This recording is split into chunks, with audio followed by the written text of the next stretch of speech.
As entrepreneurs, we all have a reason why we chose to leave our 9 to 5 for an 8 a.m. to 10 p.m. I'm here to capture those stories of why we all hustle and grind for our companies. Alphonso James was a 17-year-old child in 1985 when he was arrested and falsely convicted of first-degree intentional homicide for the murder of a man he had never seen or met. After a brief 2-day trial, he was sentenced to life plus 5 years in prison. Although he was physically confined, Alphonso found freedom and liberation within himself. He went from a third-grade reading level to earning degrees in theology and culinary arts and authoring a memoir. Alphonso worked faithfully and with courageous belief on his own process of inner healing, and today he walks in a hard-earned spirit of love and forgiveness. With tireless patience and the work of the Wisconsin Innocence Project, Alphonso was finally freed in 2017 after 32 years of confinement for a crime he did not commit. Besides righting the wrong of his conviction once and for all, Alphonso is committed to inspiring others to break free of the prisons within themselves and pursue their own journey of healing. Hey, Alphonso, thank you so much for being on the show today. I really appreciate you being here, brother. It's my pleasure, my friend, and thanks for inviting me. Thank you. Anytime. My pleasure, man. My pleasure. So you've got an interesting backstory, and I just want to go right into the backstory because it's just such an interesting. I'll let you tell it. It's such an interesting story. Well, what some of my backstory entails. Well, I was born in like a small place in Mississippi. My grandmother worked in the cotton fields, and so at that time they really wasn't involved in like education. So when they migrated up to Wisconsin in the early 70s, it was one of those things, whereas my mother didn't know how to read, my grandmother didn't know how to read. And so education wasn't something that was like an important thing in my life. It wasn't a priority. So because of those things, and then I had a learning disability, and I was so ashamed of that. And then back in the 70s, they never really diagnosed those things. They just said, well, all that kid, he'll be okay. And so I went throughout a lot of my childhood kind of confused, not really liking school, not really liking myself. And in 1985, when I was 17 years old, because of where I came from and because of my inexperience in a whole lot of things, I was a lot of things, but I wasn't a troublemaker to the sense of inviting police into my space. And so at 17, when I was arrested, well, actually, I was told that there was a crime that had been committed in the community, and it was by a black person, a black boy. And so they arrived and they told my mother, well, we're just canvassing the community. He's not in any trouble or anything like that. We just want to talk to him for a few minutes. And lo and behold, I went to the police station without my mother being present, without me being read my rights. And at that time, I didn't know how to read myself. And I never had been in any type of contact with me being in the custody of police and interrogated. So all those things was brand new to me and also intimidating. So after 12 hours of being told or being informed about how the crime happened, what happened, when it happened, they told me, okay, well, we don't believe you had anything to do with it. So the only thing you have to do is sign your name to a document, and your mother is in the lobby. And this is after 12 hours. So your mother is in the lobby waiting on you. All you have to do is sign your signature. So I signed my signature, and probably an hour or so later, they came back and informed me that I just signed my name to a confession. And so I was like, but I didn't commit the crime. So it was like, my cry, my plea have fallen on deaf ears. And so it's like nobody believed me. Yeah. And so to fast track that, I was transferred to a children's detention center for holding Monday morning, because I was arrested on that Saturday. So Monday morning they came to me and told me that I would be arraigned and I'm being charged first-degree murder. And I tried telling my lawyer that, what happened, but his only response is that those things don't happen in the United States in 1985. So I went through this thing, but if my own attorney don't believe me, then oh my God, I'm in serious trouble. Yeah. So 4 months later, within that 4 months, I was waived into adult court and found guilty of first-degree murder and sentenced to life in prison in Wisconsin. So I was on the bus being transferred to prison. I had no idea how I was supposed to exist anymore, because now I've been labeled as a murderer. I've been given an identity that I didn't deserve.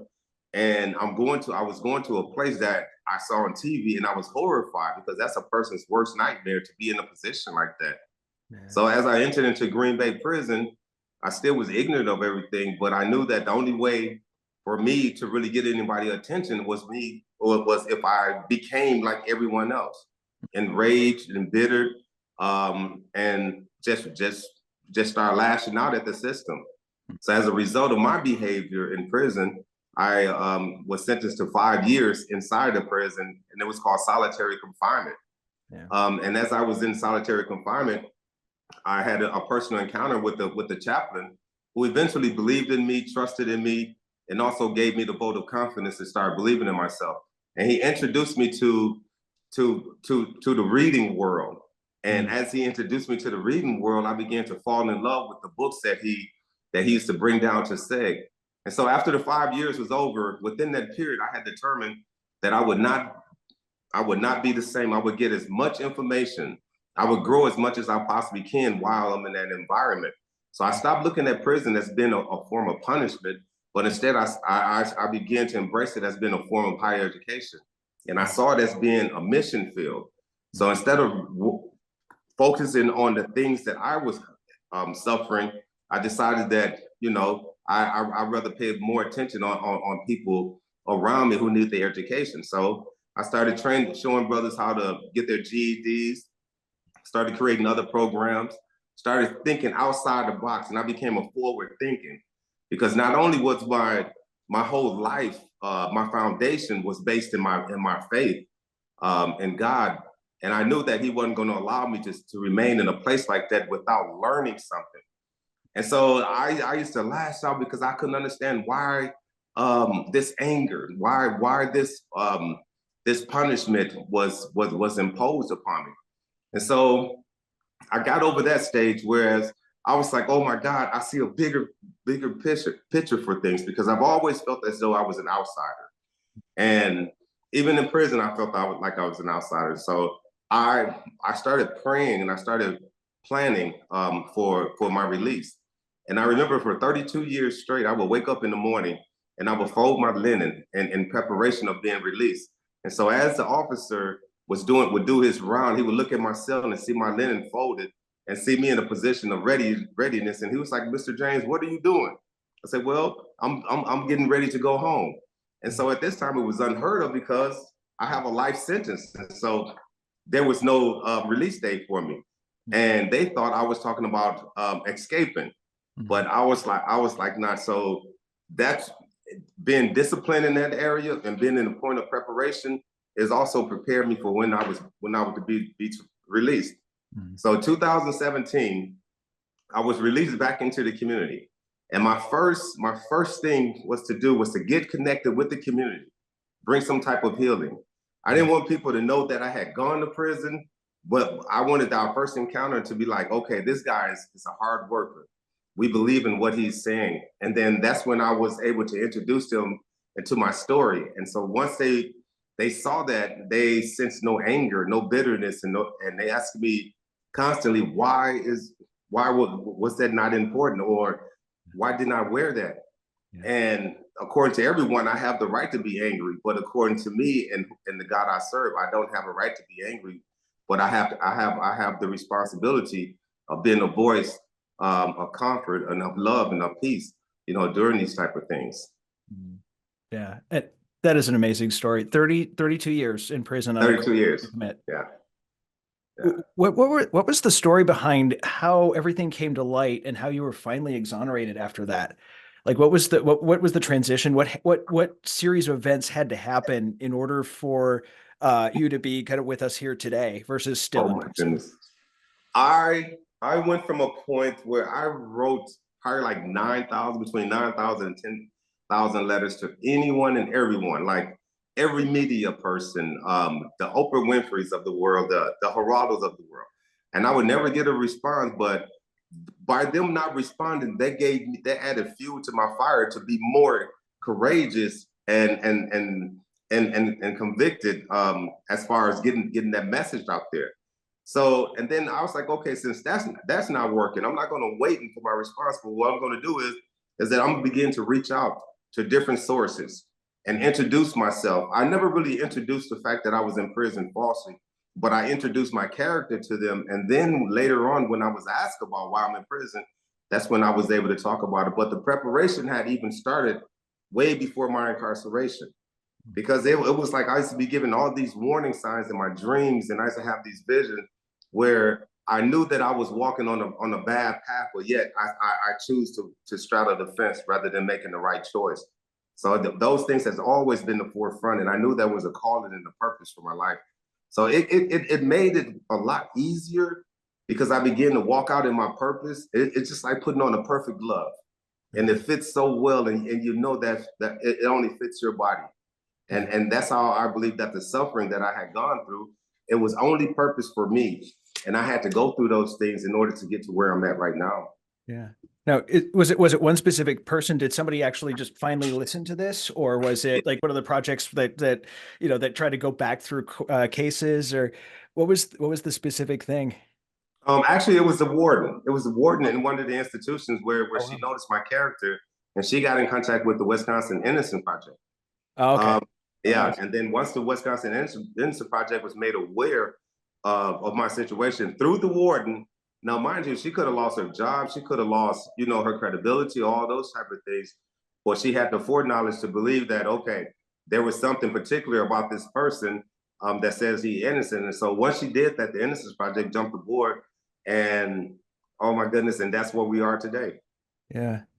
That's fascinating. And was anything just because everyone's going to have this question, and so I want to ask Mhm. it for them just to make sure. Was anything done to the officers who had held this kind of false witness, if you will, or is there any, or is it more? Has anything been done with that? We'll leave it at that and kind of go from there. Um, the best. This may sound cheesy, Yeah. but the best I had to go through a forgiveness phase before I was released. Mhm. Because I knew that had I not gone through that, God wouldn't be able to use me in the capacity that He's doing today. Yeah. And so some of the people that I've encountered, they never apologize, and I really don't expect them to apologize. But it's for us to get together and bring healing to the community, not bring confusion to what happened in the system. Because either way we look at it, we still have the best system in the world, but there still need to be some things that corrected. But I think that that's for to this day, based on what that one person did, Yeah. based on what the organization, the Wisconsin Innocence Project did, they created me a voice and a strong desire to bring correction about some of the things that have wronged people. Yeah.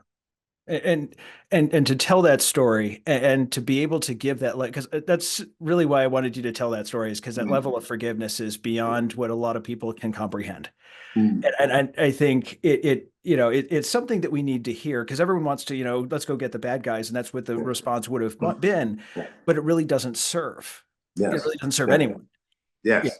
At the end of the day, so that's why we have to just sit down, and it's so challenging for a lot of us who haven't identified the trauma in our life, and we don't know how to let go of certain things. And so I had to figure out who I was as a person. I had to go reach back into that inner child within and begin to discover the needs, the want, and the lack of love that the inner child had. And once I was able to figure out those things and accomplish those things with love, all the things that I lacked, then I became confident, and I started viewing people as not someone that's trying to harm you, but someone that has gone through a trauma and is needing love.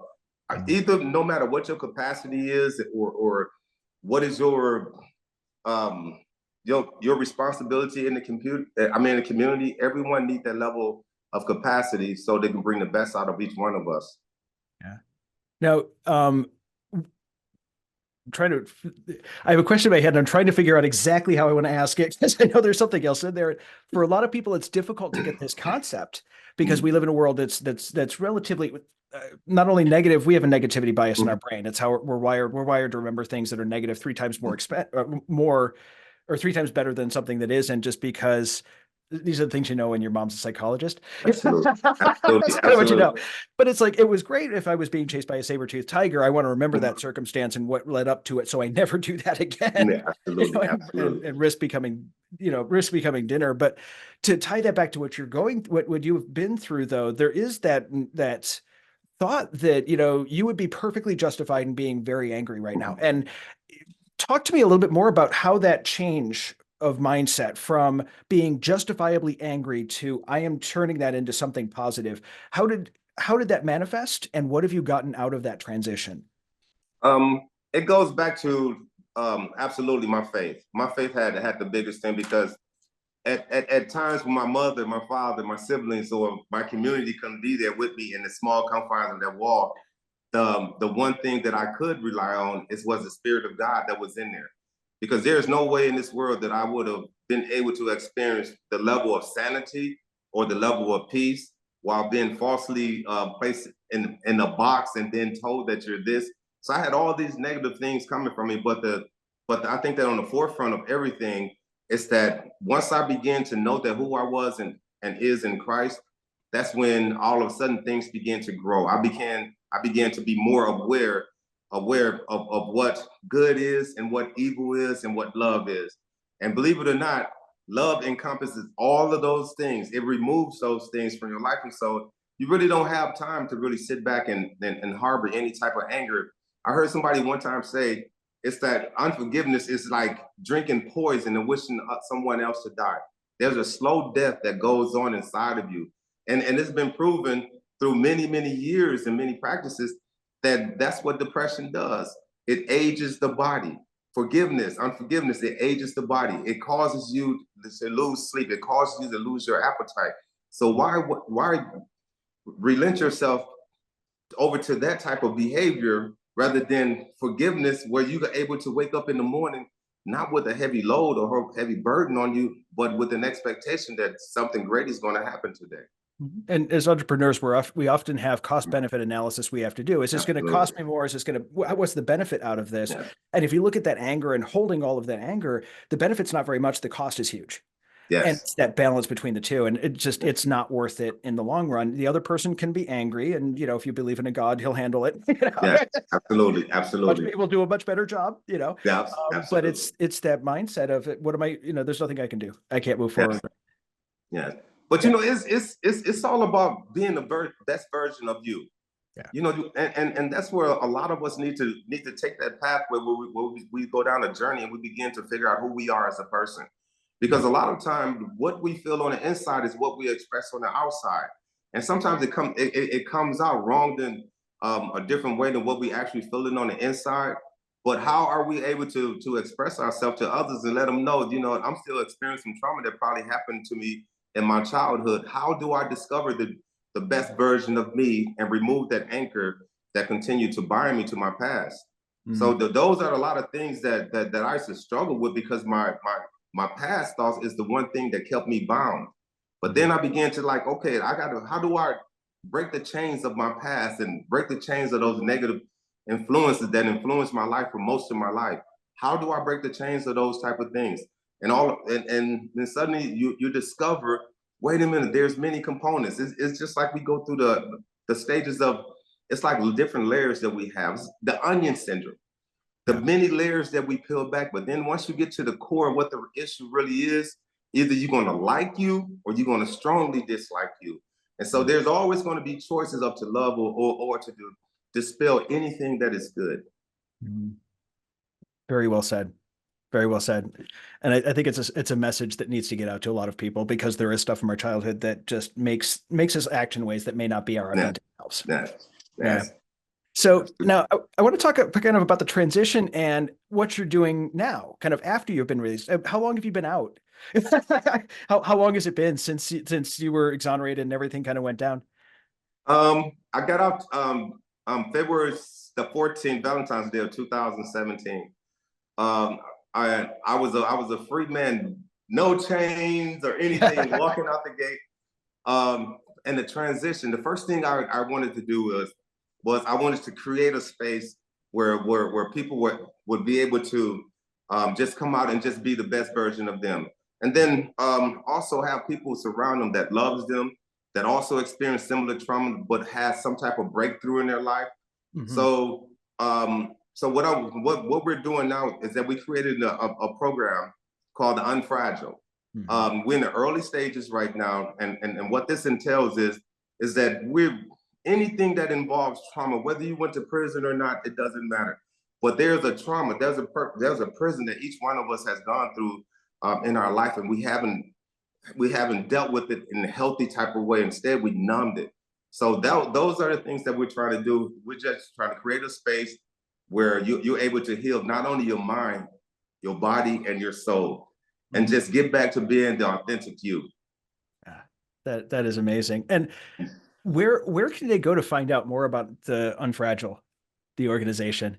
Well, we'll put a link in the description too, just so you have it. But I just, I want people to really know about this because I think it's such an important thing right now. Now, Terry is right here. Terry is my partner. She's more advanced than I am on this. And, we can also say there's going to be a link in the description. I'll get it from you after. It's all good. Okay.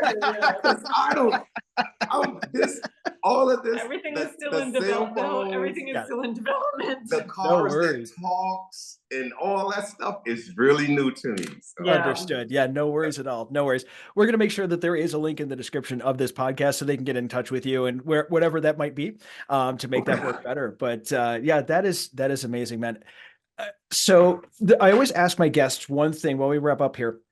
What is one book or podcast that has had a major impact? This can be like over your entire life, or, hey, I just read this really great book and it had an impact on me. What's one book or podcast that you can refer people to say, this one thing helped me a lot? Viktor Frankl. Viktor Frankl? Yes. He was a Jewish kid, and he had gone through Holocaust, and he had gone through a whole lot of things, and he became a giant. I read his book probably like 20 or 30 years ago, and it was talking about the journey of mankind to peace. So yeah, definitely a great book to read. Awesome. We'll make sure that folks have the ability to be able to purchase it. Yes. Well, thank you so much, Alphonso. I really, really appreciate you being on the podcast today. You have such an awesome story. I've been incredibly excited to share this with people because I think it's really going to do, just the story alone is going to do a lot of good. Plus also with the organization that you're trying to form, there's a lot of good that you're doing in this world. And I'm honored to have you on here, man. Thank you. Thank you, my friend. Thank you. Thank you. Love your spirit too. Thank you, man. I appreciate that. Thank you. Thanks again for joining us on the Hustle and Grind podcast.